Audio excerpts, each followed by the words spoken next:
All right. Welcome back, everyone, to another episode of Brown and Browner, the end of week edition, where we're going to week, I believe it's 11 now. Yeah, it's week 11 of the NFL season, along with some other fun activities going on this weekend. I'll make a quick note. Mike Tyson is back at it along with Jake Paul tonight. So, hey, take it in. It's on Netflix, of all things. Did you see some of the events from yesterday? So one, they did the weigh-in and Mike Tyson slapped Jake. I'm sorry. I mean, I feel like it's all a setup because I've seen Mike Tyson slap people and he slapped him a hell of a lot harder than that. Mhm. So, Yeah. Anyone saw all the little pre-fight videos and things that have been circulating around the internet? That man at 58, he's going to whip some ass of a 20-year-old. That's what's going to happen. if everything is kept real, like I love the fact that they show, Jake gets up and he punches one time, punches two times, sits back down, and Mike goes, "Da-da-da-da-da-da-pop," and I'm thinking, yeah, you're going to get hurt, Jake. Yep. I wouldn't even want to stand in front of that. I get Jake Paul's been a fighter. I've never really watched him, never really paid attention. I get all that. But I'm sorry, you're dealing with Iron Mike Tyson. Well, you know what? If he was truly a fighter, he'd be fighting some of the boxers right now who are fighting, not what was his name? The little money guy who loves his money. Floyd Money Mayweather? Yeah, Floyd Mayweather. He fought him. He's retired, all that. I don't even know half the people he's fought, but he might as well be fighting me. Yeah, agreed. So, as far as a boxer, I mean, he's boxing, but I wouldn't call him a boxer. You want to show me how good you are? Fight someone today. Hey, he's not even your size, but fight Canelo or someone like that. Fight those guys and tell me how you come out of that. The luster of boxing has obviously gone down over the last decade or two. There's no question about that. I mean, 2 or 3 since Mike Tyson. Yeah, the prestige of it's all gone. I mean, the last notable fighters that I could even think of in the heavyweight world are probably the Klitschko brothers, and that's about it. And even they were a downturn of what used to be boxing or what we used to respect as boxing in the country, I think. Yeah, well, they got Tyson, and who was the brother who fought Tyson? But again, they're not fighting anyone really significant. There's not any real competition, like 3 or 4 good fighters.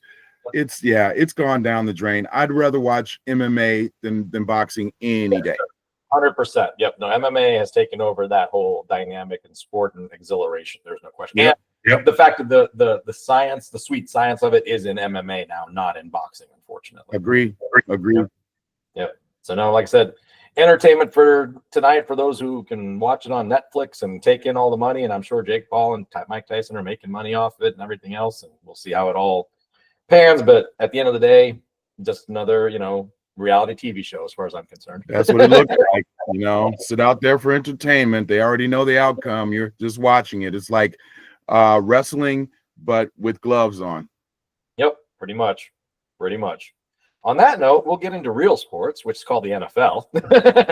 And it kicked off with a bang on week 11 already last night with the Eagles and the Commanders. I thought it was a good game up until, third and fourth quarter, obviously got blown up, scoring started happening and everything else. Still amazing. The Eagles kicker, I think, missed at least 7 points on the board, if not more. I can't even remember what he kept whiffing on. And the same direction, too. Like, it was just mind-blowing. This guy was kept kicking. I'm like, keep going wide left. Keep going wide left. Keep going wide left. Like, is it me or I felt last year there was better kicking, but I feel this year everybody's missing kicks. And I mean 30-yarders. Yeah. Justin Tucker's missing. I mean, you got And Justin Tucker used to be automatic. Yeah, no, like I said, it's been interesting in the kicking world as far as all this stuff goes. And I don't know if maybe it goes back to, you changed all the kicking rules, right, for kickoff and all that. I get it. Does that mean kickers just don't give a crap anymore because they're not getting any more pride for having done that in any fashion? I don't know. But some of the kickers are still maintaining. Harrison Butker, despite the fact that he's now out for 3 weeks, unfortunately, which is going to be, I think. I saw that. What actually happened?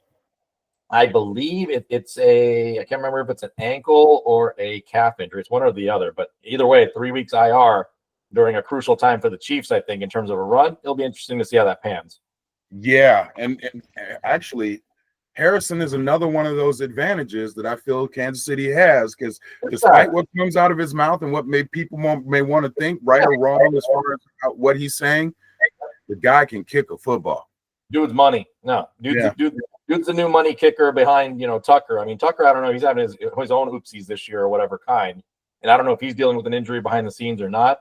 Usually the Ravens are pretty elusive about sharing their injury schemes behind the scenes, because at least you find out about it more here locally. Like Isaiah Likely, I think he got injured. I think in game one he re-aggravated again.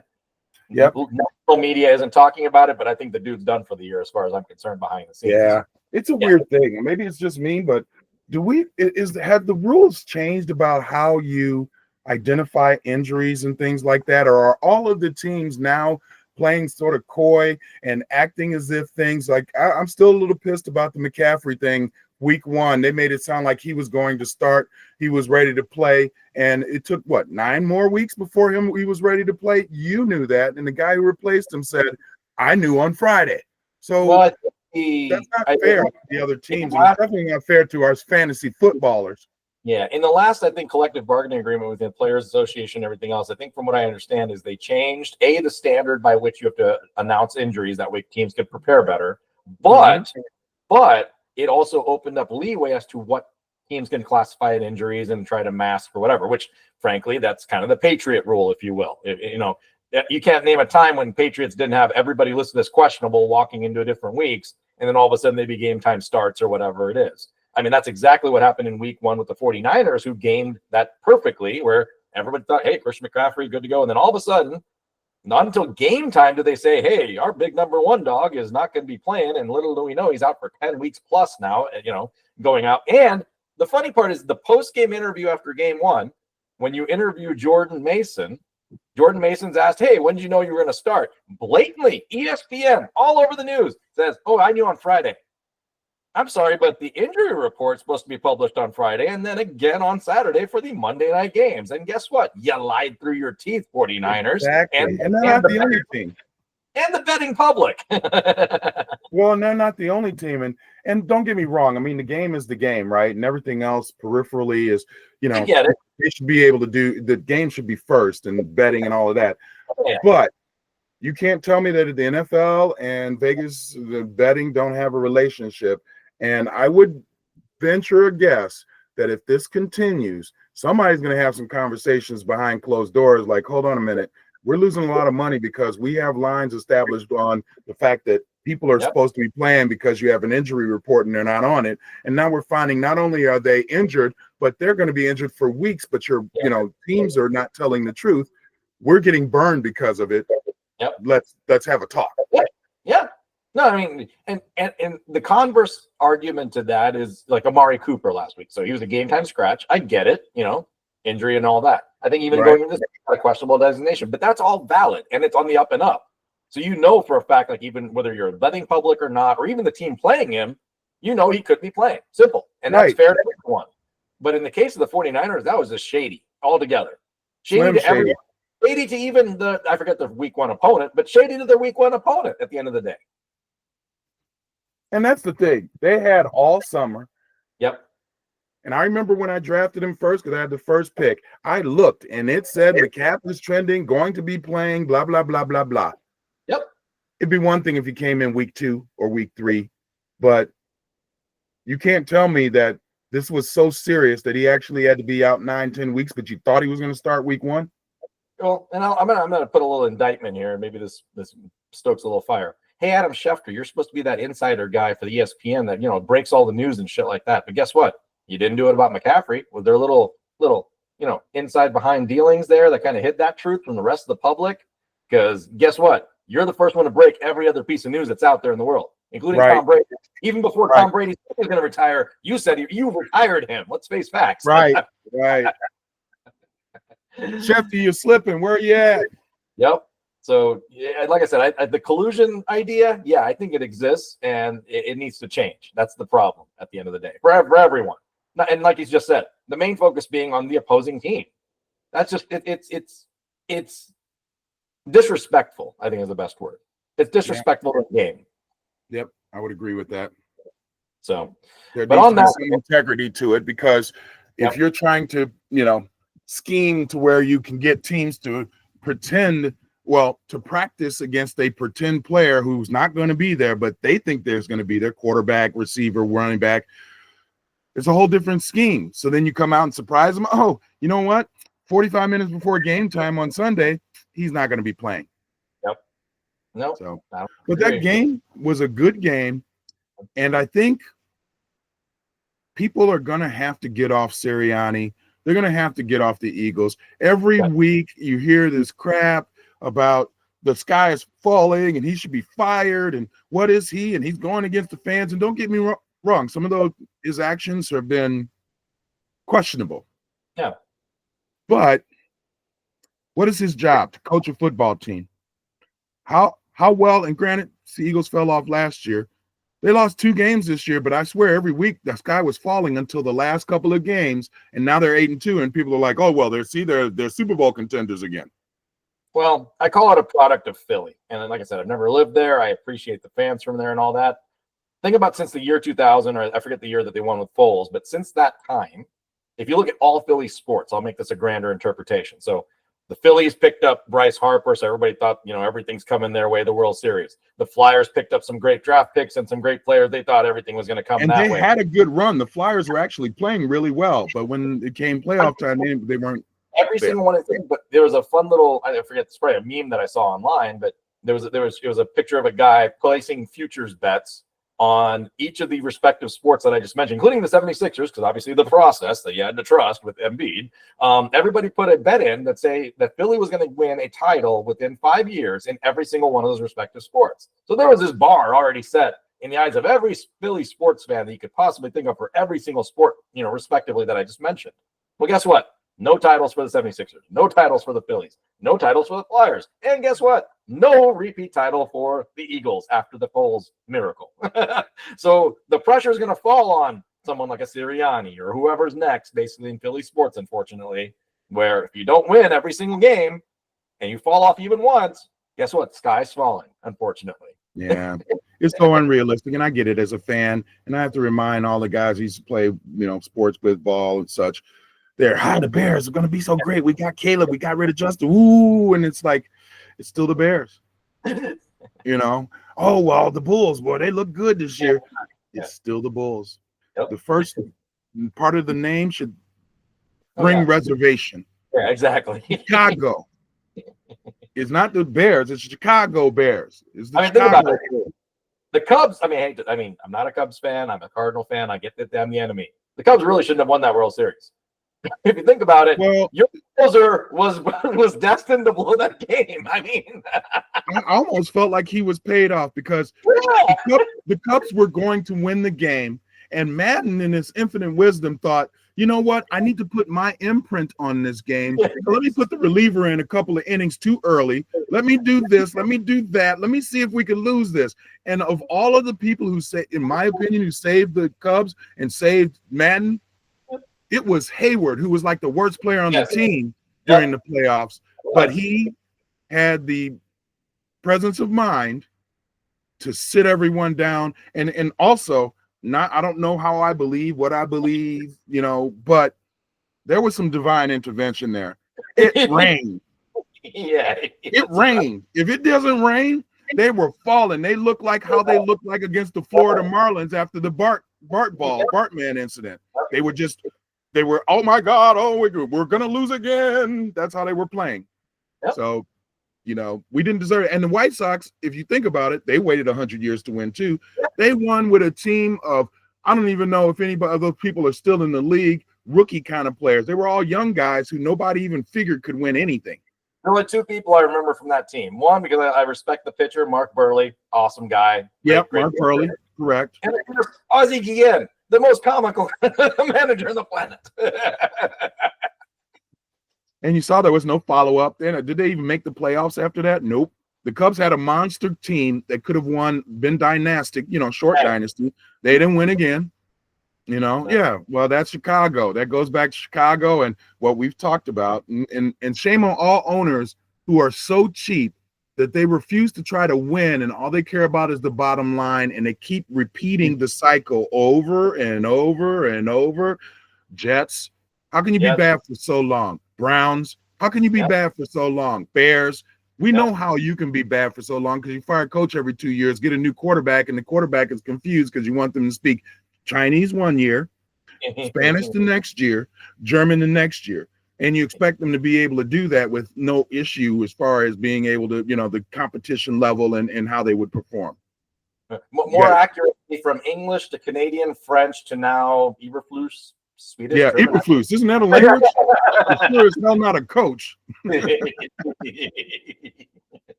We'll get to that part here in a second, but we'll go back to last night. Saquon Barkley. Let's face facts. I'm playing a guy in fantasy. I probably have to go ahead and pay him for lunch, honestly, at this point, because I'm done. Did he score 50 yesterday? For a 41 spot in our league, so he kicked my ass already. Yeah, because what did he do? He scored, 2 or 3 touchdowns? 2 touchdowns and 198 all-purpose yards. So, hey, it's yeah. And just again, let's think again, back to owners. Giants, you had the Eli years and such like that, and you had Lawrence Taylor way back when and all of that, and Michael Strahan, all these good guys. But since Eli won that last championship, what the hell have they done? Mm-hmm. And let's see. Daniel Jones here. Let's look at his stats and his performance. And Saquon. Granted, Saquon had some injuries, but Saquon was the team. It wasn't Daniel Jones, but they paid him and got rid of Saquon because in the NFL, the running backs are a dime a dozen. You could just yeah. Guys with the size of a quad that's the size of a linebacker apparently are a dime a dozen. Yeah. And I bet they were at home when he did the backwards jump over the guy's head going, and we gave this guy away to a team within our division? I'm telling you. That deserves a Mike Tyson slap. Somebody should have slapped. Mike Tyson should have just jumped up and slapped the shit out of him. For those of you that follow, there's actually something called the Darwin Awards every year. They should award them to like real life, sports figures that they didn't. Yes. Human people that failed. Yes, we give them to those. But this is real life failure in its finest. Well, and the sad thing is, who in their right minds who weren't in the New York organization thought that was the right move? Yep. I mean, you could have kept Jones and kept Saquon, but you definitely weren't going to keep Jones over Saquon. I'll probably tickle some people's thoughts in saying this, but and I'll put it as a question first before I answer with some thoughts on it. Do you think it was a race move in any fashion? And I'll put that as a question, but more importantly, I'll say that behind the scenes where does Daniel Jones come from as a college? Duke University. Who has the biggest alumni base in the city of New York? Duke University. Who has the biggest push in finance? Duke University over there. So, who has never had any real good players come from a football team? Exactly. I'm like, common sense evaded that one, didn't it? And Penn State, football, legacy, Joe Paterno, everything. Saquon Barkley, great rusher. Oh, that's not going to pan out.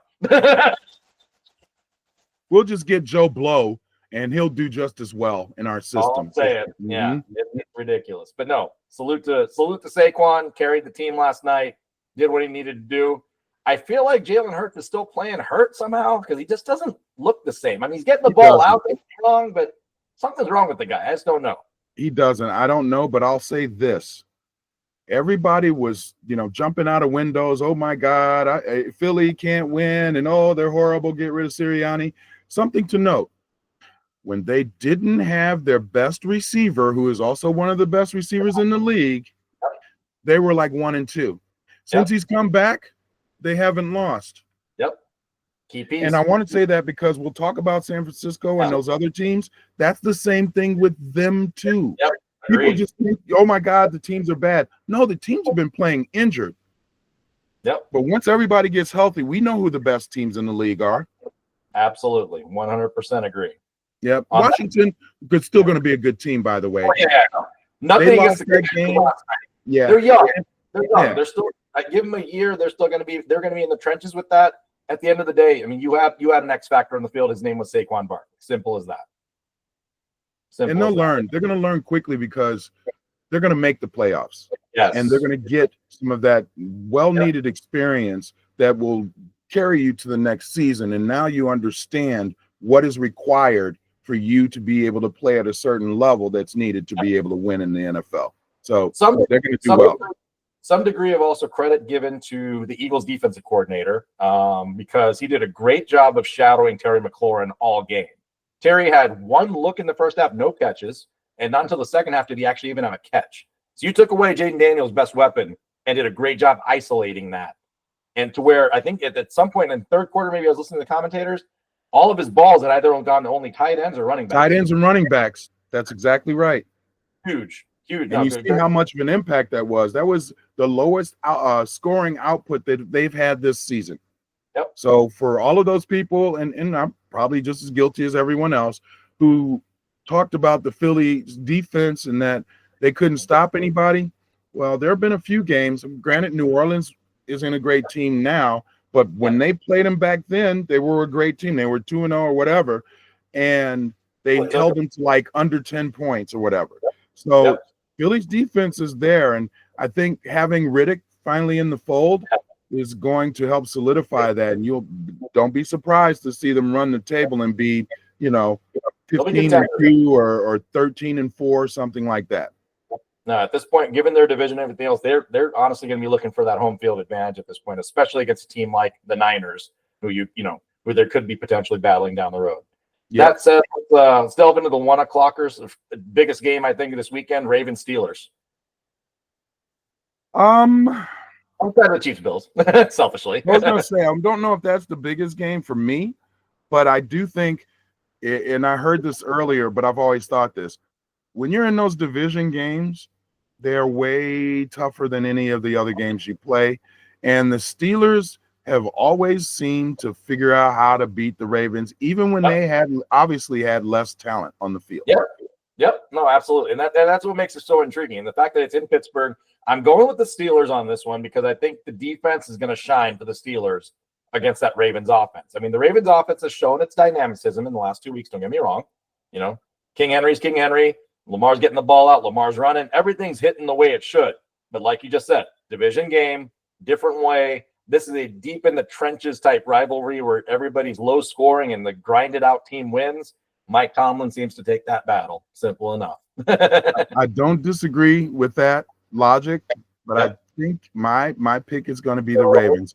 I'm feeling like this is the kind of year that the Ravens are going to have to prove themselves. And I think they've done a good job of it. Another one of these teams, and we're all guilty of it. Oh, the sky's falling because we're reporting on the moment. Oh, the Ravens are 0-2. Oh, my God. How can the MVP? He doesn't look like it. And now what are we saying? He's going to win another MVP. They're the best team in the AFC, if not in the NFL, besides Detroit and Kansas City, et cetera. That shows you that they are now understanding how to be much more resilient in the face of adversity. And I feel like that's going to carry them, even though this is in Pittsburgh, right? I feel like that's going to carry them through this game. And if they win this game, they would be atop of the AFC North, correct? AFC North, correct, because this is for division supremacy. That is correct. Yep. I think there's a lot to play for. I feel like the game's going to be a low-scoring game. I think it's going to be something like 24-20 Ravens. I was thinking more like 2017. This is going to be dirty in the trenches, I think. It's going to be interesting. And frankly, again, like we just mentioned about kickers, you got two good ones. You got Boswell and you got Tucker. It's going to come down to that kind of matchup. It'll be fun to watch. We'll see. It should be a good game. I think of the games in the front or the first slate of games on Sunday, that is the best game. Yep, I'll go to an easy pick. I think we got Lions, Jags in Detroit. Lord Farquaad and his long flowing hair have nothing against the Lions. No, I'm afraid that Doug Peterson is going to be let go after this season. He's going to be done, and the sad part is, he had his run in Philly. I think a lot of that was on the players being great for him. He can be a good coach, but I think this might be the end of his career, honestly. I don't know if he fits in somewhere else. Yeah, and that it's been such a precipitous fall for the Jaguars. They were the team on the rise, making the playoffs, etc. And all of a sudden, they just look like, a mediocre team at best. They used to have a workman-like culture with the Jags when they first got. Like Mark Brunell is what I remember, because that was the glory. Remember Mark Brunell as their quarterback? Yeah. Guy was a And baller. who was could the air coach it. at the time? It was the guy who was on the Cowboys, like Jack Del Rio or something. Jack Yeah, Del Rio. that's right. Yeah. I like them. They showed promise then, and with all the expansion teams, they look like the one who could actually, be like the constant, threat in the league. But yeah, and Trevor Lawrence, you better save your money because your next contract sure as hell ain't gonna be that. Nah, hey, they might go looking for Danny Dimes at this point, and or whatever they call him these days, at Danny Jones. But no, Lions are hitting on all cylinders right now, as far as I'm concerned. They made all the right the trade deadline. Nothing's stopping that team from executing it unless it's injury. So as long as they stay healthy, I see them just keep trucking along in that matchup, and even then some going into the division and everything else. 100% agree with that. We got an easy pick there between the two of us. How about Rams Patriots? Do we have to talk about that? I mean, I'm going Stafford and the boys on that one. Yeah, I got to take Stafford and the boys. The Patriots will have their glory in beating the Bears because the Bears suck. But the Rams did not look great the last game they played. They didn't. That's what was surprising, honestly, against the Miami Dolphins, which was a surprising. Yeah. I don't know if it was their defense or what, but there were also drives where honestly they stalled, where Stafford didn't get the ball out to his receivers and things of that nature. And frankly, I think Puka and Cooper Kupp were both kind of getting locked out from getting free. So I don't know if it's just the type of coverage and things that they're playing on them, but fact of the matter is, you got two stud number one receivers. You should be able to make it work. Space facts. Yeah. Well, and even if, as you mentioned, the Washington Redskins have a stud receiver, you can shut receivers down. Yeah. But every time you take a body to do that, that means there's someone else that should be benefiting from that, whether it's a tight end, whether if you're doing, check downs to running backs with a lot of space, whatever it is. But that didn't happen either. No, it didn't. And that's what I said, Miami, great win. But yeah, it was surprising to see the Rams kind of take that set. And frankly, they can't afford those kind of setbacks in that division. We'll touch on that as we go too. That's the thing. It's going to be although I think San Francisco's gonna be up there. You know who's surprisingly going to be up there? A few weeks ago, Seattle was like the lock. Yep. Not anymore. That little guy looks like a gnome. Yeah. Yeah, the little guy in the Scooby-Doo skit where the NFC North is terrorizing all the rest of the NFC teams. That was fantastic. I gotta see if I can hunt down that channel again and see if they created another one, but that was just too good. That was so funny. It was and the voice they had on him made him sound like I don't know, like Mickey Mouse's brother. It was good. It was good. Here's an interesting one. Browns and Saints. So you got Derek Carr. You figured out a way last week with MVS and God knows what other bandage job you got going on over there. And then you got Jameis Winston on the other side of the coin. The former New Orleans Saints quarterback, mind you. Mm-hmm. The former crab-stealing quarterback of the Saints, I should say. But you know what? I think it's going to be the Browns. I'll pick the Browns, and I'll tell you why. I think it's because the Browns' defense is still the Browns' defense at the end of the day. Myles Garrett is Myles Garrett. They didn't show it last week because they gave up 31 points, but they're still the elite defense of the two. So I'll go Browns on that one in the road in New Orleans, but I wouldn't also be surprised if it's a shootout, honestly. And if it's a shootout, I'm taking New Orleans. Yeah. It's funny because Jameis, or is it James is? Yeah. James is. He threw a lot of messed up passes last week. Yeah. I mean, passes that were nowhere near the receiver, sort of like what we're seeing from Caleb from Chicago. He was really missing his targets. Yep. That's worrisome because you guys are supposed to be NFL quarterbacks. That should be an easy pitch and catch kind of scenario. And they're still trying to find their offense. Even with Chubb, they have not been able to generate a whole lot. New Orleans been looking sorry. Yeah. They still got Kamara. Big old AK. Yep. And I have a feeling that Taysom Hill is going to go off this week. I just have a feeling. Nobody plays sort of the dual role, quarterback, tight end, running back, Yep. But I think he's going to go off. I think it's going to be a New Orleans. I don't know who's at home on that game.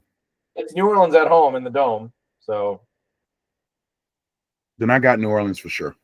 Fair enough. We got a split on that. But, like I said, I think it'll be an interesting game. Like I said, it could be a shootout, so it could be fun to watch. Jets Colts. The Colts, I think, should win this game. I would say should because they have the capability of playing better.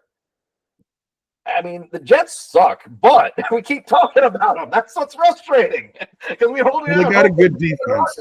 Somehow gonna rekindle spirits from 5 years ago and smoke ayahuasca and be able to throw again. It's not gonna happen. It's not. I think the only thing that keeps Jets in the games are the defense. I mean, and that's what they had before Rodgers came.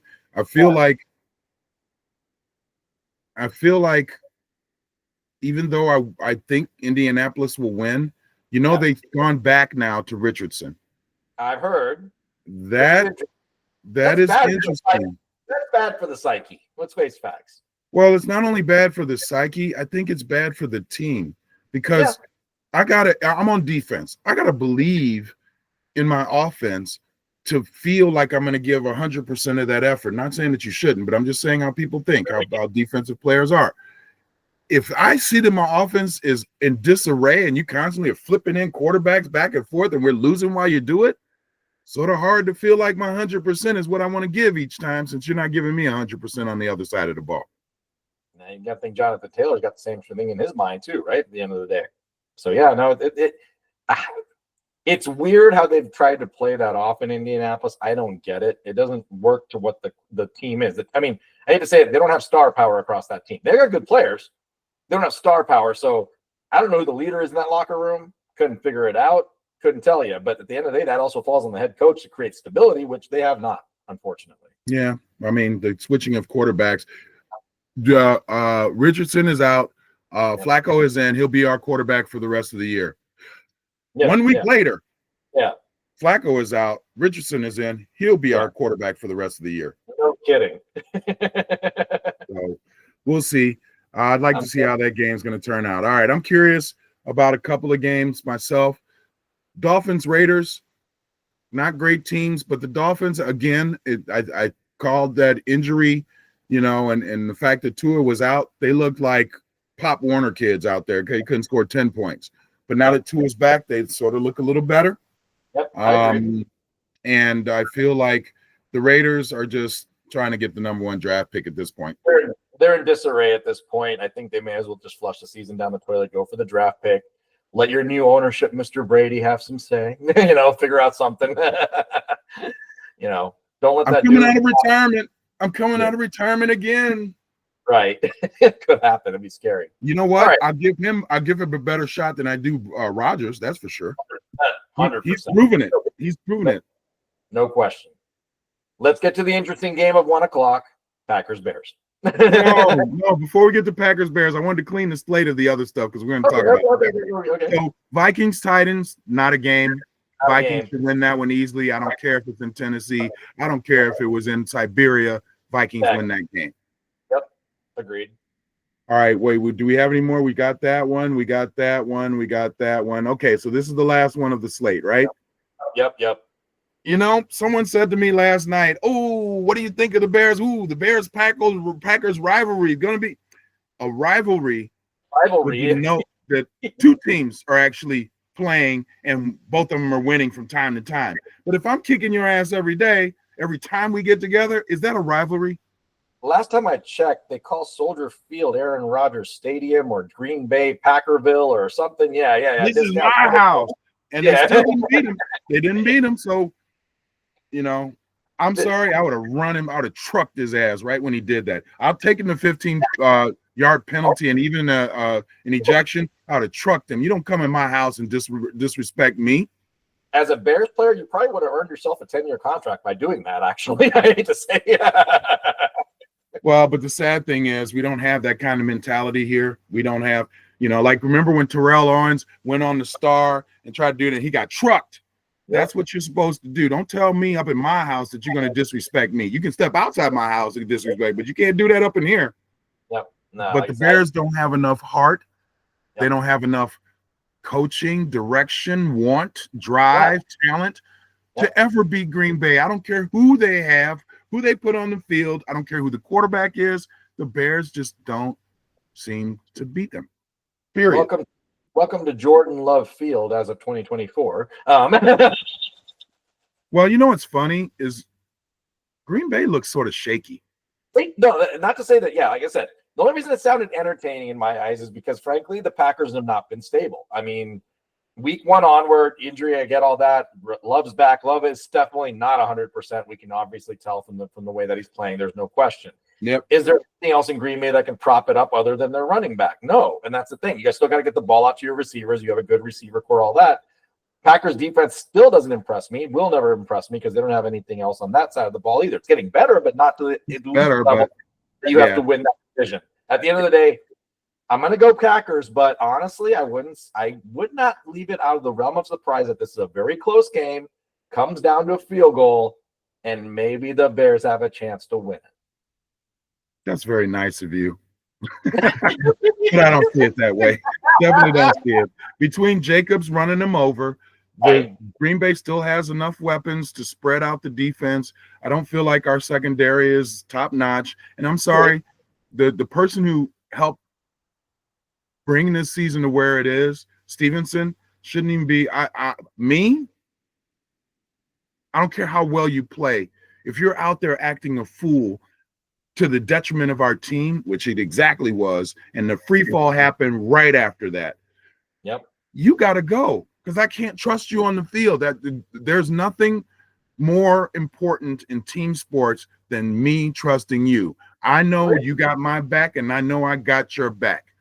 But if you're not doing that, and you've seen how they've played since then, I just don't see them recovering. You know? Yeah. No, I don't disagree. And it just sucks that it's the Bears because they just go on repeat. It's just the same old, same old. Same old is very true. You know, it's like they don't really care to win, and that's sad to say when you're a fan. So here's the interesting thing: the 4:00 slate has I think, arguably the three of the best games in the weekend, other than what we just kind of mentioned. So Falcons Broncos, I think, is going to be an interesting game. I hate to say, I think you got Kirk Cousins in that offense, and the Broncos defense is legit and real. Don't care what happened that weekend. Honestly, they could have won that game. They should have won that game. Let's face facts. Oh, against the Chiefs for sure. Yeah, you don't expect to block a kick to win a game. Purdy has that team playing the way it needs to, and he's got it leading in the right direction. I'm going to go Broncos in Denver on this one, honestly, over Kirko 2 Chainz, because Kirko doesn't have the defense to support him. Even though they've been highly touted, they have yet to show me anything in Atlanta. Well, and he didn't throw a touchdown pass last week, did he? That is true. He can't get the ball. That's the concern. Yep. And I can't remember if Drake London got injured at one point in that game or not, but either way, you know, if they're not hitting on all cylinders, they're not going to be able to chase it down. I'm going Broncos on that one. I think their defense prevails in that game. I would agree with that summation. I think that I think they both have something to play for. Absolutely. I think, Denver is probably a little more desperate given that they're not going to win their division. So they're going to need to get in there somehow. I feel like the Falcons, whether they win or lose this game, who's chasing them right now? Tampa Bay's been playing great games, but they're still losing. So I think, their urgency isn't quite as needed or isn't quite as impactful for the Falcons as is the Broncos. And Bo Nix,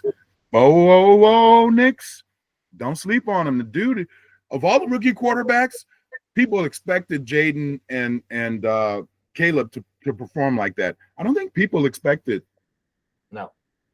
Bo Nix to perform like this. No. And by the way, Bo Nix, if you need an agent, you may want to hire this guy named Roy Allen. He'll get you the perfect gig. I'll get you some marketing gigs right away, baby. Even if I don't know where Bo Ricks is now, but we'll revive that, baby. Exactly. He'll be back. The other interesting game, Seahawks-Niners in San Francisco, mind you. So I'm going to go Niners on that one. Given they're getting healthy finally, they got the CMC train running and everything else.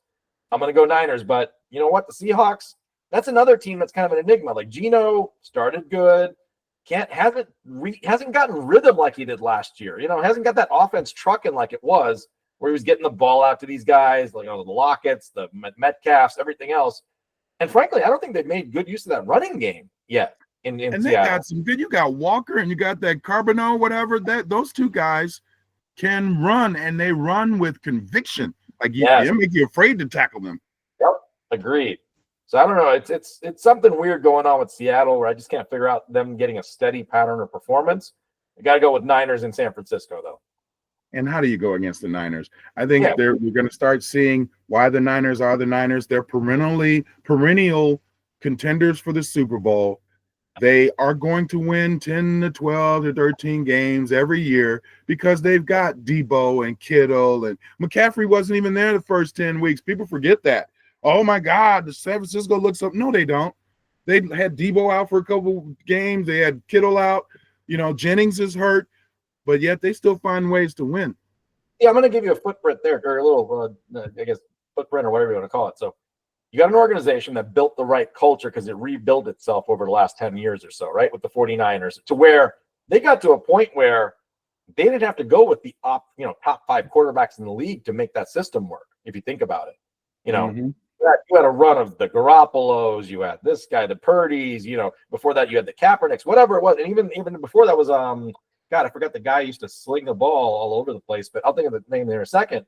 Jeff Garcia. Thank you. Oh, yeah, Jeff Garcia. Yeah, but never great quarterbacks. Never elite quarterbacks, but you know what? That system, it works. So, hey, Bears, you've got similar pieces around that organization in Chicago, but you haven't made the culture work at all. So guess what? Where does the culture start from? Who develops the culture? Exactly. You got a coach where you can barely pronounce his name, and dude, I'm sorry, you should be mad. I wanted to see him yell on the sidelines. He's doing Lovie Smith, except Lovie Smith was a better defensive coordinator and had better offensive coordinator, even not slightly better at best. Yeah, but the 49ers, I give them all the props, and don't sleep on the 49ers, just like you shouldn't sleep on the Eagles. Everybody sort of already ordained Detroit as the NFC representative in the Super Bowl, if not winning it. Those two teams are gonna have something to say before it's all over. Those are your top candidates for sure in the NFC, and I'd love to see that head-to-head matchup between all three. It's gonna be fun to watch down the stretch for sure, no question. Hey, we can get what we could do is get an extra large vibrating football field, and we can have all three teams line up, and then put the ball out there, and then turn it on and go. See which one wins. Heck yes. Now, Bills and Chiefs. I'm afraid of this game. Well, afraid for who though? See that? So I'm picking. So I'm a Chiefs fan. Everybody knows it. Everybody shows it. But I think this is the game we lose only because we're playing in Buffalo and everything else, and we're due for a loss at this point. But here's the thing: Buffalo, Amari Cooper, I think is still listed as questionable. He'll probably play, but I don't know how active he's going to be at the end of the day. He'll be that effective if he does. Josh Allen, no questions there. The running game has definitely gotten big for the Bills. They're actually got a runner now, with James Cook and everything else. They got it working. They got Khalil Shakir as a wide receiver. They got, their defense is still suspect, in my opinion. But here's the rub to that.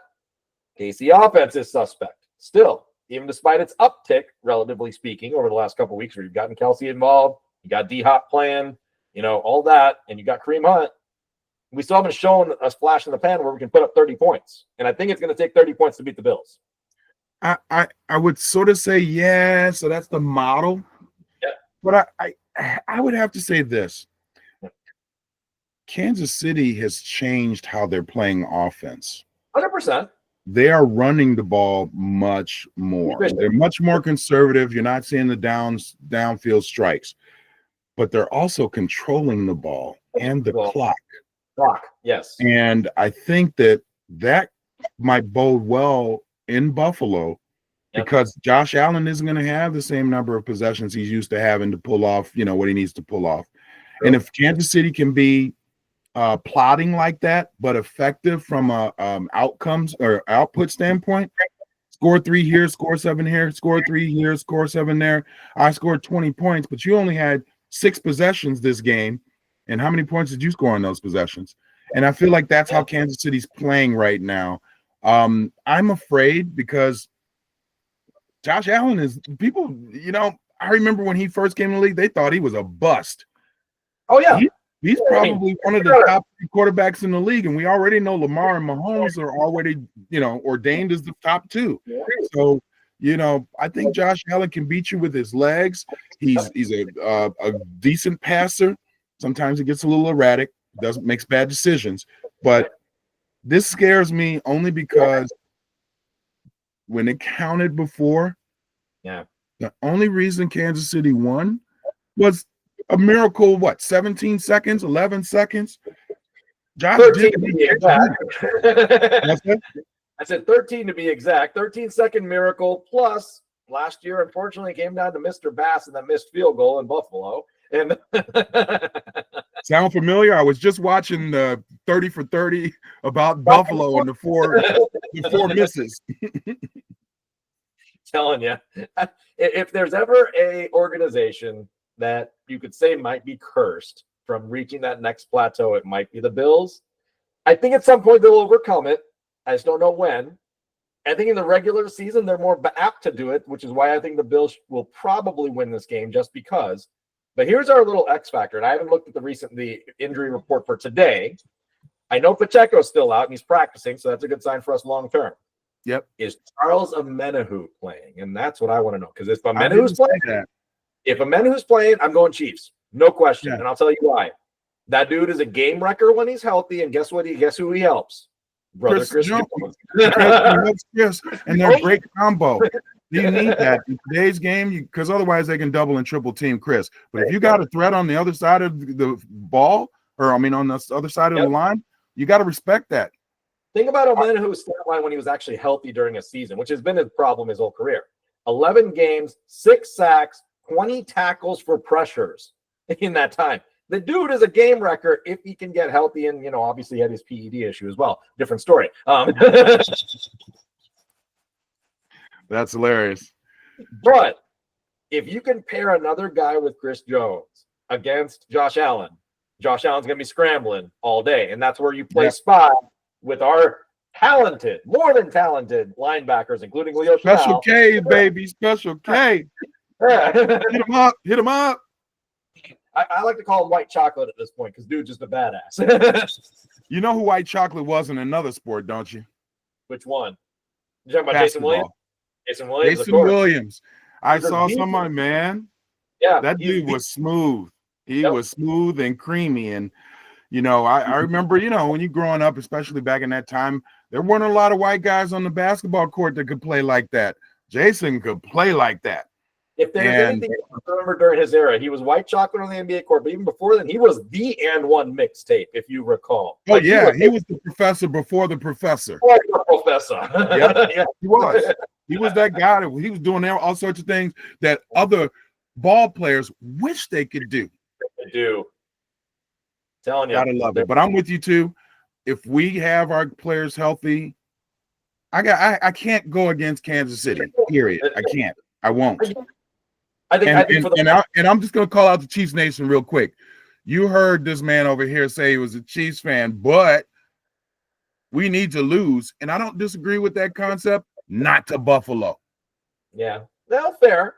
I mean, I'd rather it occur outside of our division, just for the sake of argument, because I like to keep Mahomes' record against our division intact. Meaning, I thought he lost one game in the division last year. Only one. Yeah, but otherwise he's like 17-0 or whatever that number is. Yeah, exactly.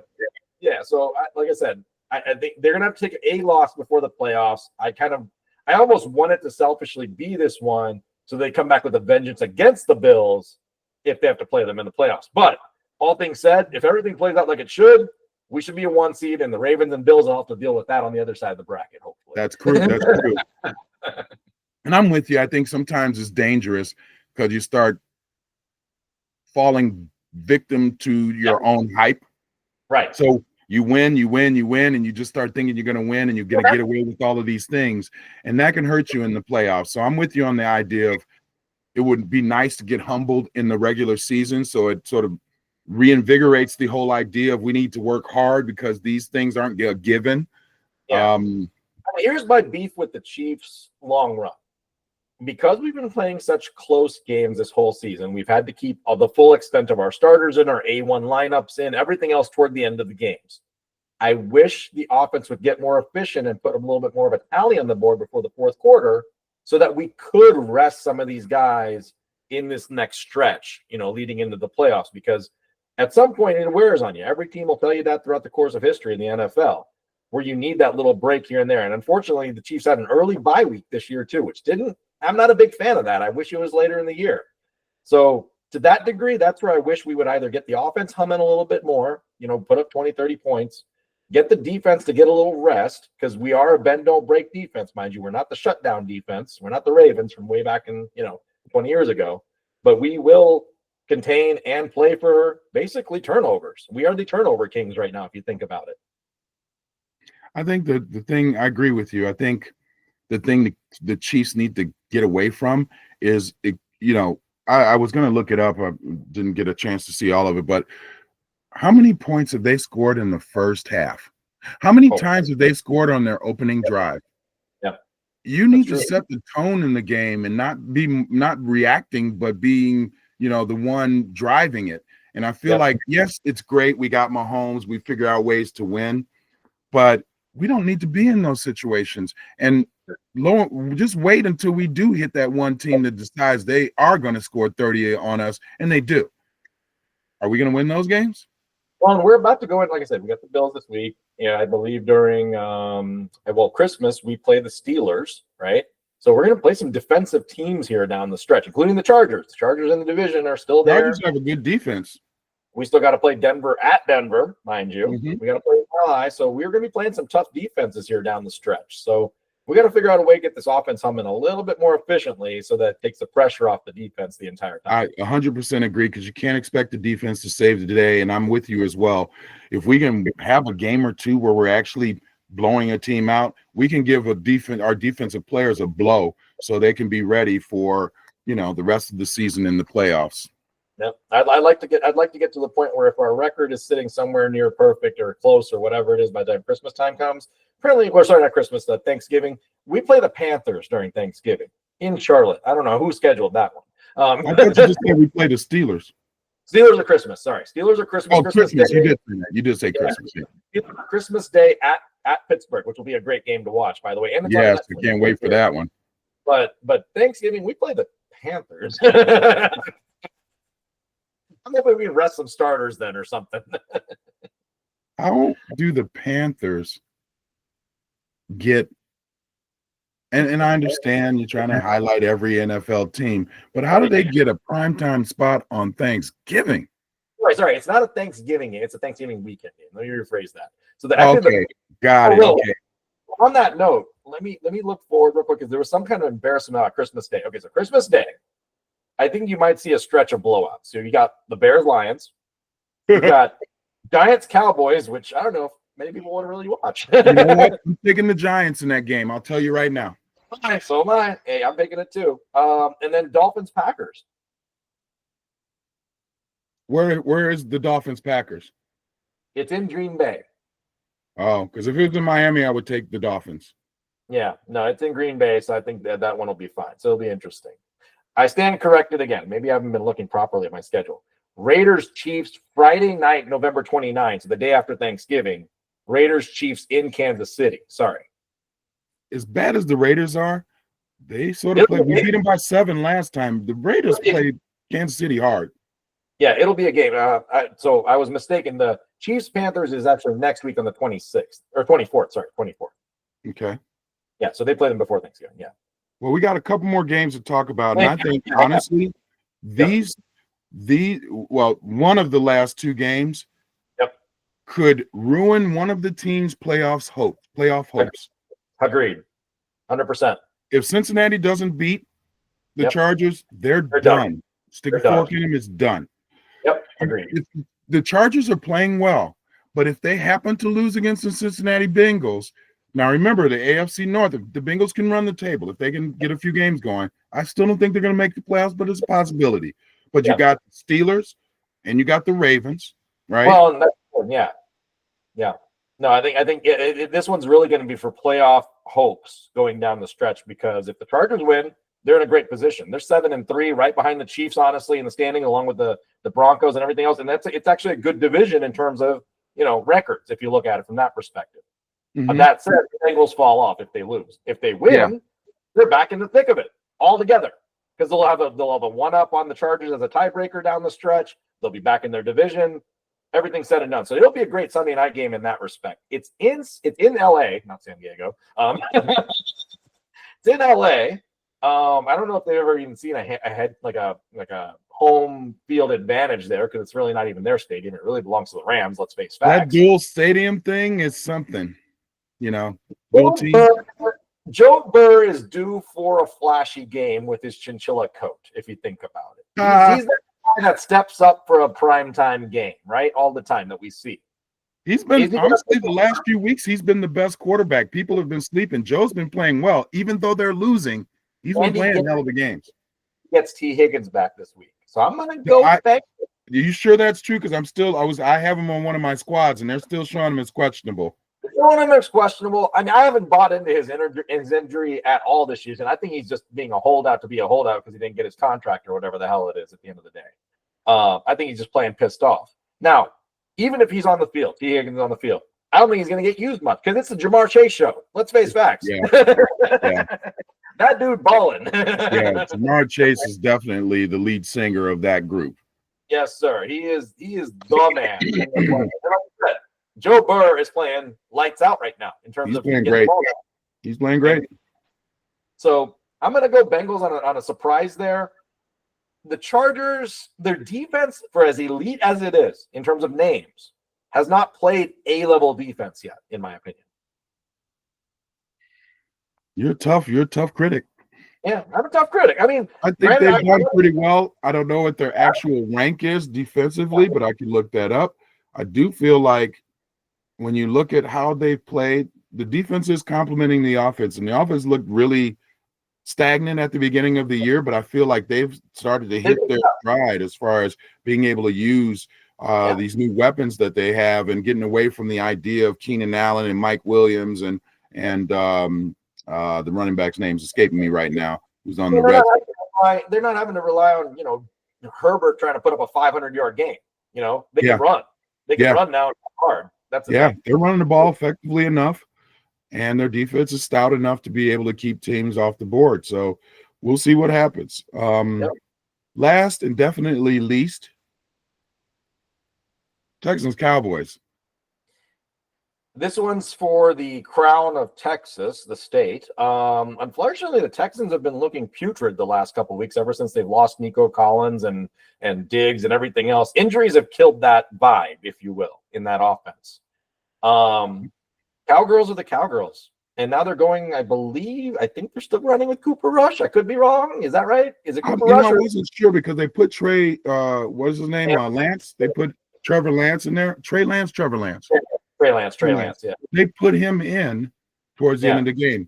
He didn't look all that great either. So, I don't know.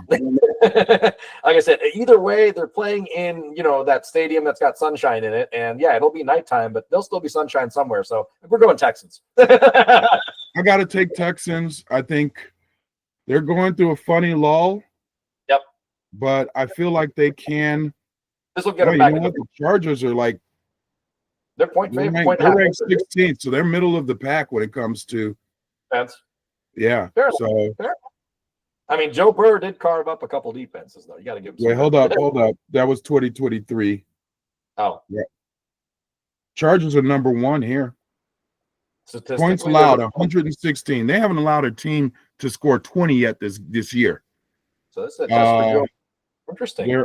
They're ranked number one. So I was going to say, you a tough ass critic. So their Chargers are 1, Steelers are 2, Vikings are 3, Chiefs are 4th.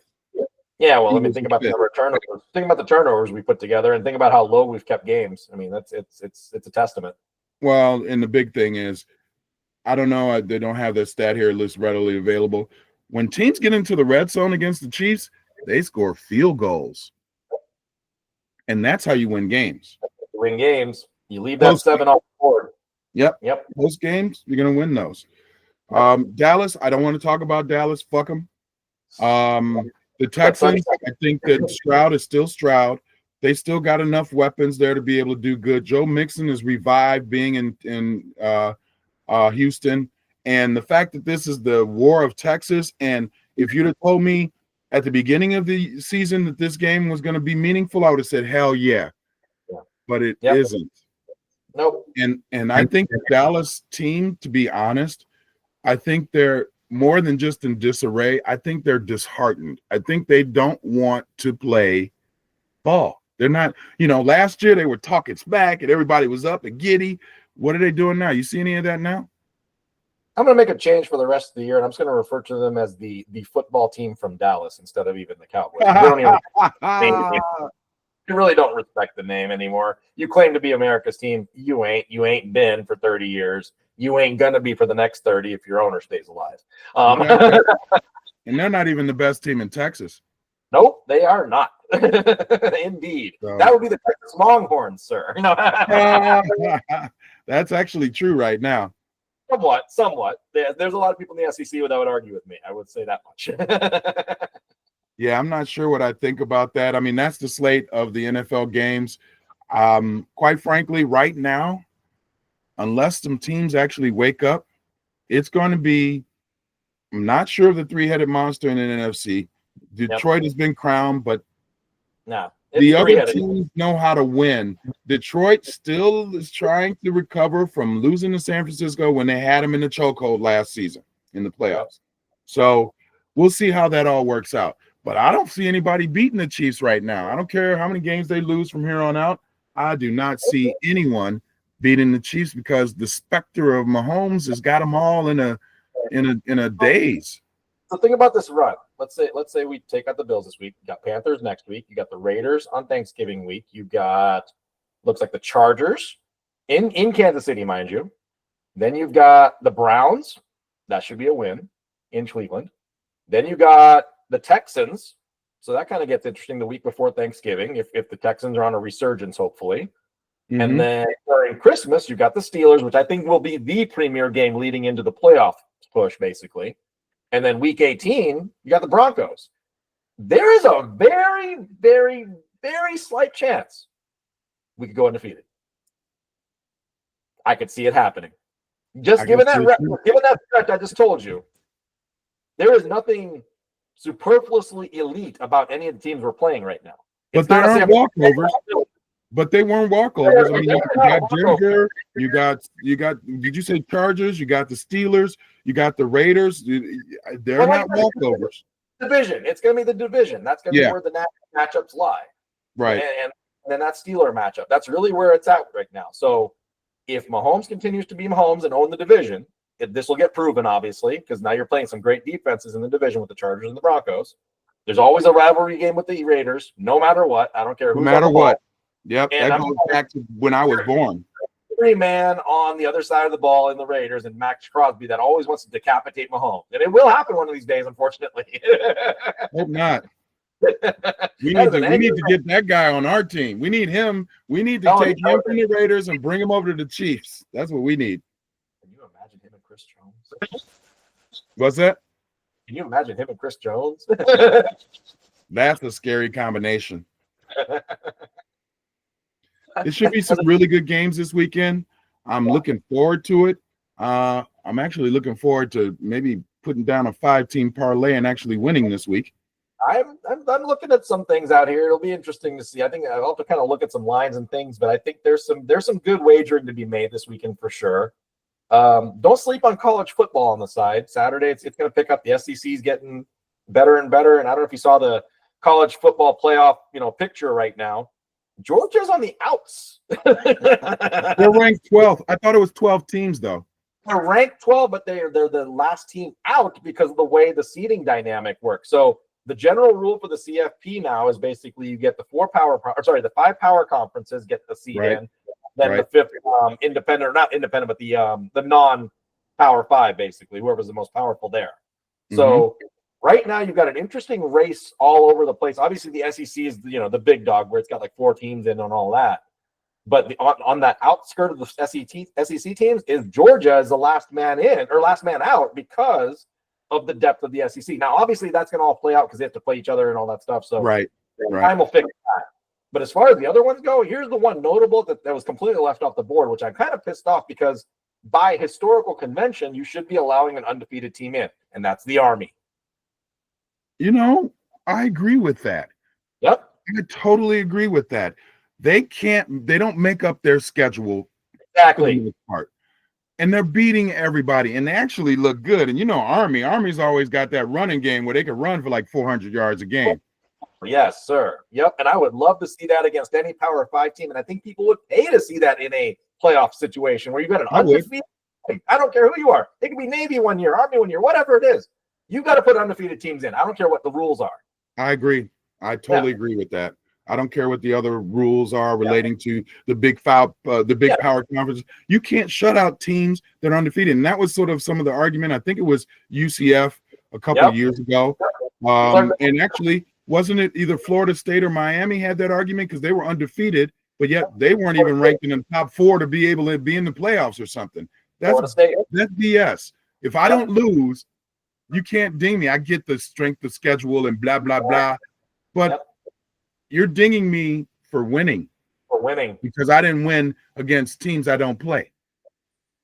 The way I see it is any kid can go to any school they want when they're coming out of high school. Obviously, they're going to be favored toward big schools, big name, big NIL, whatever the hell it is, right? But I'm sorry, but at the school, if you go undefeated against, I don't care who you are, you're still defeating Division I athletes. Right. So you deserve to prove yourself on the stage. That's exactly right. These are still Division I schools. I don't care who it is. They're Division I schools. Is this a Division I playoff? And I should be included. Exactly. That's as simple as my argument goes with that, and it's been my argument since I was a kid. Any given Sunday or any given Saturday, I guess, for the matter of college football, any Division I athlete, because you've been chosen in the 1%, mind you, we've talked about this before. Not many kids get picked to play at the most highest levels of sport. Right. You've gone among the 1% of the 1%. That's right. You deserve to test yourself against the best. No questions asked. Plus, this is the freaking Army. Yes, sir. This is the Army. Yes, sir. Some props, baby. You want to thank you for our service? Then thank them by allowing them to be able to play. Yep. No, like I said, I'm curious to see where it all shakes, but I hope to God, if Army is undefeated in 4 weeks, they better be in the playoff. Simple as that. They better be. If they remain undefeated, you're going to hear hell. If they do not, yes, sir. I'll get that. Yep. So give me 1 sec because I got to answer a question from someone. Yep. And no, on a side note, like I said, good weekend of college football and pro football. But like I said, there's some like my colleague mentioned here. There's some good parlays to be made this weekend on pro football for sure. I think so.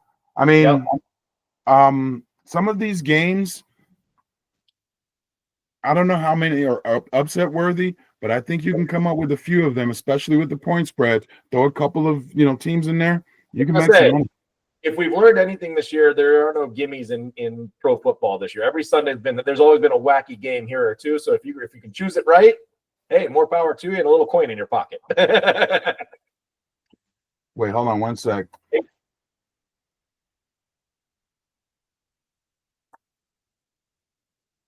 All right. Yeah, it'll be interesting. I gotta figure out a way not to let my heart rule the way I bet, because I put the Bears in one of the parlays that pissed me off. I win all of the other bets, and then the Bears do what the Bears do. I think that was when they lost to Washington. You just got to be, I would just say for any of the bettors out there, separate feelings from funding. Fund what makes sense logically and rationally and mathematically. Feelings will get you broke. Oh yeah, absolutely. 100% so true. What you got going this weekend? Honestly, just besides football and more football. Well, hopefully a last round of fall cleanup for leaves. Thank God. It's only do that too. Got to do that at some point. It's been drier than heck out here. But outside of that, hopefully just enjoying some fun before the holidays start kicking in. I think everybody's going to start getting into holiday gear soon. So I'm sure people are putting up lights and people are going shopping and all the good stuff. And all I can say is be careful out there as you're going out in every way possible, because traffic is definitely picking up everywhere you go, anywhere you go these days. And don't get sick. That's all I can say. There's a lot of stuff going around right now. Just be healthy. That is really true. Please don't get sick. Yep. Got to watch that. Here, hold on.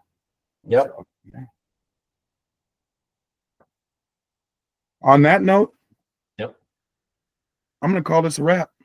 Absolutely. No, like I said, week in the books. We've got our predictions in. We'll recap on Monday and Tuesday next week. And like I said, we're in for an interesting weekend of sports. We'll cap it all, or we'll start it off tonight with reality TV, unfortunately. Let's see what happens. But quite frankly, I'm not a fan of Jake Paul at all.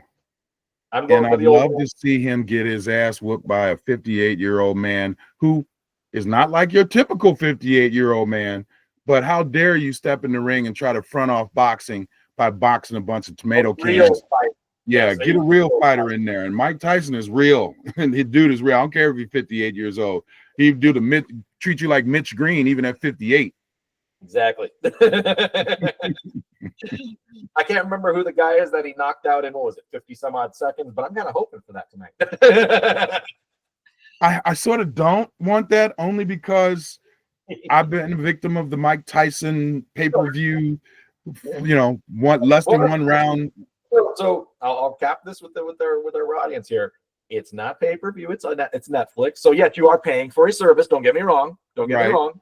But we also did that with the Tom Brady roast, if I recall correctly. So Man, and that roast was incredible. That was awesome. It was. So you're right about that. But I want it to be entertaining. I want Mike Tyson to beat him up, but wait until round 2 to knock him out. True. Valid point. Valid point. So make him suffer a little bit. Yeah. No, on that note, like I said, Tyson win. On that note, be well, everyone. We'll recap it next week. You got to be well. Peace to you all. See you guys. All right.